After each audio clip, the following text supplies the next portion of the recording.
একজন 36 বছর বয়সী মেজর র্যাঙ্কের অফিসার শহীদ রাষ্ট্রপতি জিয়াউর রহমান তিনি পরিকল্পনা মাফিক একটি স্বাধীনতার ঘোষণা দিলেন।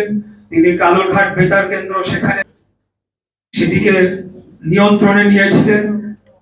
ওনার ঊর্ধ্বতন যে পাকিস্তানি অফিসার তাদেরকে তিনি বন্দী করে দেন এবং সেখান থেকে যে ঘোষণা দিয়েছিলেন সেটি ছিল স্বাধীনতার ঘোষণা, যেখানে তিনি নিজেকে রাষ্ট্রপতি হিসেবে ঘোষণা দিয়েছিলেন। তিনি বিশ্বের অন্যান্য দেশগুলোর কাছে সহযোগিতা চেয়েছিলেন, অস্ত্র চেয়েছিলেন এবং যুদ্ধের জন্য সারা বাংলাদেশের সকল সশস্ত্র বাহিনী, তৎকালীন ইবিআর এবং অন্যান্য পুলিশ বাহিনী সহ সকল যে বাহিনী রয়েছিলেন তাদেরকে মুক্তিযুদ্ধের আহ্বান জানিয়েছিলেন।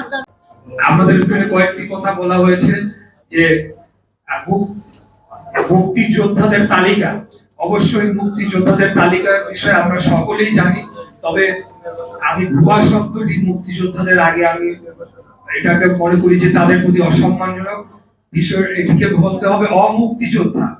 বিগত ফ্যাসিস্ট স্বৈরাচারের আমলে অনেক অমুক্তিযোদ্ধাদেরকে তালিকাভুক্ত করা হয়েছিল এবং বর্তমানের মন্ত্রণালয়ের হিসাব অনুযায়ী 1,93,000 সামথিং এই গ্যাজেটভুক্ত মুক্তিযোদ্ধা তালিকায় অন্তর্ভুক্ত করা হয়েছে। এই বিষয়ে আপনাদেরকে বলতে চাই, এই কাজটি জাতীয় মুক্তিযোদ্ধা কাউন্সিল অর্থাৎ জামুকা এই সংস্থাটি করে থাকে।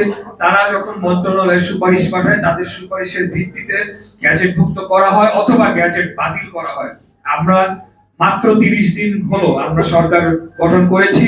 জনাব তারেক রহমানের নির্দেশে, তার নেতৃত্বে আমরা প্রত্যেকটি সেক্টরের যে সমস্যাগুলো সেগুলো বিষয়ে আলাপ আলোচনা হচ্ছে। আমাদের যিনি যোগাযোগ মন্ত্রী দায়িত্ব পালন করছেন বর্তমানে, তাকে নিয়ে আপনারা অনেক কথা বলতে পারেন, কিন্তু আমি মনে করি উনি অত্যন্ত সফলভাবে দায়িত্ব পালন করেছেন। কারণ আমাদের যে ক্যাপাসিটি এবং আমাদের যে সক্ষমতা তার সেই অনুযায়ী আমাদের যে পরিমাণ চাহিদা রয়েছে গণপরিবহনের, সেটিকে ম্যানেজ করা আসলে কোনোভাবেই স্বাভাবিকভাবে সম্ভব নয়। তারপরেও এই ঈদ যাত্রায় আমি মনে করি অত্যন্ত সফলভাবে আমাদের একজন মন্ত্রী, 2 জন প্রতিমন্ত্রী ভালোভাবে কাজ করেছেন। আমরা যারা সংসদ সদস্যও রয়েছি, আমরা যারা অবস্থান থেকে কিন্তু ওনাদেরকে সহযোগিতা করেছি।